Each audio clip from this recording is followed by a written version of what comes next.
This is Charlie Parsons for Boxing Social in association with Empire Fight Store and Forged Irish Stout. A long night here wrapped up in Dublin. Eduardo, how are you, mate? What a night you've had.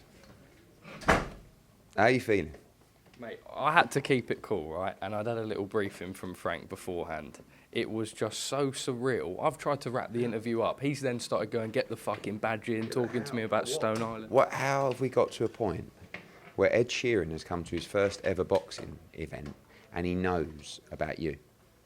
Like, he actually said to me, I never even told you this, he said to me after your interview, let's go back and do a piece with Parsons together and you can just rip him, because he's just seen me ripping you non-stop. Ed Sheeran. I mean, you talk about probably the most famous man on the planet.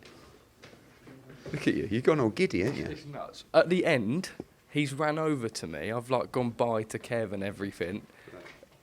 That is great, by the way, Edward. By the way, Ed Sheeran is one of the all-time legends. I mean, thank you, sir. I mean, by the way, and not just saying it, right? How nice a geezer is Ed Sheeran? How is he that down to earth with 47 million followers? Mate, it's not all about followers, Yeah, but you that's muppet. I mean, like, how is he down to earth with all those followers? How is he down to earth being the biggest recording artist of probably all time, selling out every venue around the world? You get the point I'm making. Let's talk boxing. Let's talk boxing. Edward, Katie Taylor did it tonight. Firstly, a little bit of knockdown gate going on. Have you seen it? What's your thought? I only saw it live. I mean, it was like, I don't know, a push, a punch. Could be a knockdown. I got to watch it back. I did mention it to Katie Taylor and she said, are you joking? That wasn't a knockdown at all. Obviously, she's going to say that as well. So, look, I spoke to Jamie Moore and those guys. They're not overly happy. They feel like they were up against it out here. And listen, they were. But Katie Taylor won that fight.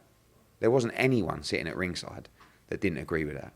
And I thought it was a spectacular performance. I thought both were tremendous. And Chantelle's an amazing fighter. And first time around, she was up against it. She won the fight fair and square. She got the decision. And, you know, tonight I've just felt like she didn't win the fight. But I just thought it was an incredible performance. And we talked about the start being so important for Katie Taylor. And I thought she dominated the first half of the fight. Croke Park, we know before you've tried to push to make it happen. I know you've just articulated over in the press conference, but I will ask you again, what do you need them to do to make it happen? And do you think there's perhaps a bit of snobbery because it's women's boxing? No, I mean, there might be snobbery because it's boxing. We just want parity with every other venue in terms of costs. We're not asking for a free venue. We're not asking for free police costs. Or, you know, we just want it to cost the same as Wembley or Dallas Cowboys or wherever we go, so that we can reward the fighters with what they deserve. And, you know, whether that's Katie Taylor making a record payday, Chantelle Cameron making a record payday, Amanda Serrano making a... That's what these fighters deserve. And if the costs come in like they were before, we can't really give them what they deserve. So for this country, you know, who's had a rough few days, look at the scenes tonight.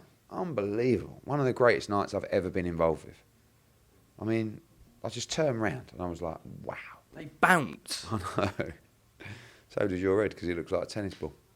What was the need of that? I don't know, I just thought it was funny. Such a wanker at times. Does look like a tennis ball, though. What, Your hair does look like a tennis ball. the hairline? I'd love your hairline, but I wouldn't have it like that, looking like Fuzzy Bear. Well, thanks for that. God, you've thrown me off. Personally, what would you prefer next? The Serrano second fight? We work with Chantelle Cameron. I know she'll feel hard done by, but she's had two amazing opportunities, nights, paydays, and there's a third one for her as well. But, like, you know, when I went in to see Jamie and that, they we're not coming back here. But that's where you need to come to get those life-changing opportunities financially. If you want to make 3 or 4 times less and fight in the UK, we can look at that as well. But let the dust settle, and you know, for us, the key is those conversations with Croke Park, and then we'll work on the opponent after that. Amanda Serrano was in the first fight, was one of the greatest fights of all time. So second one would be too. Katie this week didn't do any media. Well, okay, but no one really held it against her because she was... You could tell how much it meant to her, especially in the ring afterwards. I've never seen her so animated. she's never spoke so much as she has done at that press conference there. You can see how much it really meant to her. Yeah, of course. It's everything to her. It's her life. You know, she said, I asked her questions at the press conference that I knew the answer to, but she just said, no. You know, she talked tonight about proving people wrong in the post-fight presser. I asked her that question at the presser. She went, no, it's not about that. Of course it is. It's about proving people wrong. It's about cementing her legacy, but it's about winning. And she's just a winner. And tonight she wasn't going to be denied. And, you know, a lot of people wrote her off. Quick recap of the undercard. Gary Cully split decision win over Reece Mould. Shout out Sky Nicholson, what a performance there. I'm trying to think the rest of the card, I'll leave you to it. I mean, I'll do it. Gary Cully, Reece Mould, great fight. It was a 6-4 fight either way, wasn't it? I mean, if you like someone that controls the distance of the fight, Gary Cully gets the nod. If you like someone who, you know, is more aggressive, it's Reece Mould. And, you know, you can't kind of deny Gary his opportunity after that rough night in May. It was a big night for him, and I think Reece Mould will come again, by the way. I thought Paddy Donovan was spectacular tonight.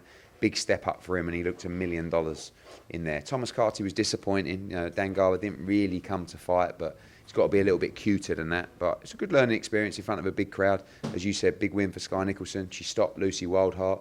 You know, Michaela Meyer hit her with the kitchen sink, couldn't stop her. Estelle Mosley couldn't stop her. So looks like Sky will be mandatory now for the world title, and a massive step up against the legend Amanda Serrano. Zelfa Barrett with a good, tough tick over, if you like. Loved the fight with Jamie Morrissey and Emmett Brennan. It was a war. I got a great atmosphere as well. Big win for John Cooney. It was exciting. I thought George Vizioli was spectacular. In fact, let's be honest, it was an absolutely unbelievable night. And then just lastly, Day of Reckoning, DAZN in the UK and worldwide. Any chance of that being a co-pay-per-view, or 100% just DAZN in the UK? Yeah, I mean, that'll be down to DAZN and obviously conversations with Saudi. But right now they obviously have announced they have the rights globally, and we'll see if it's reached out to any other platforms. Just want to give a quick shout out to Security Kev, who said, I can come to any gig in the world whenever I want for free and chill with the big dogs, Ed Sheeran. Life is fucking good. On that note, au revoir. I'll do it. Brian Peters has just poured water on my head, that told me.